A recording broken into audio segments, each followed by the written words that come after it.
Ibababa sa 40 barko ng China ang iligal na humarang sa humanitarian mission ng Philippine Coast Guard o PCG. Ayon sa pahayag ni PCG spokesperson for the West Philippine Sea, Commodore J. Tariela, dalawang barko ng PCG na BRP Cabra at BRP Cape Engaño ang nakatakda sanang maghatid ng mga pagkain at supply sa tropa na nakaistasyon sa BRP Teresa Magbanwa sa Escoda Shoal. 6 daw na Chinese Coast Guard ship, 3 People's Liberation Army Navy warship at 31 Chinese Maritime Militia vessel ang humarang sa mga barko ng PCG.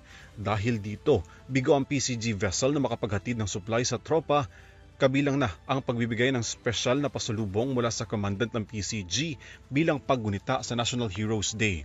Nananawagan din ng PCG sa Chinese Coast Guard na sumunod sa international law at itigil ang pagpapadala ng maritime forces na nakakaapekto raw sa relasyon ng Pilipinas at ng Beijing.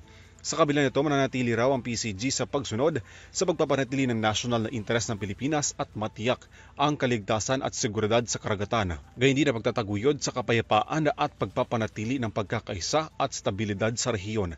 Wala pang pahayag kaugnay dito ang Department of Foreign Affairs. Para sa EuroTV News, Alvin Palobello sumasaludo sa bawat Pilipino.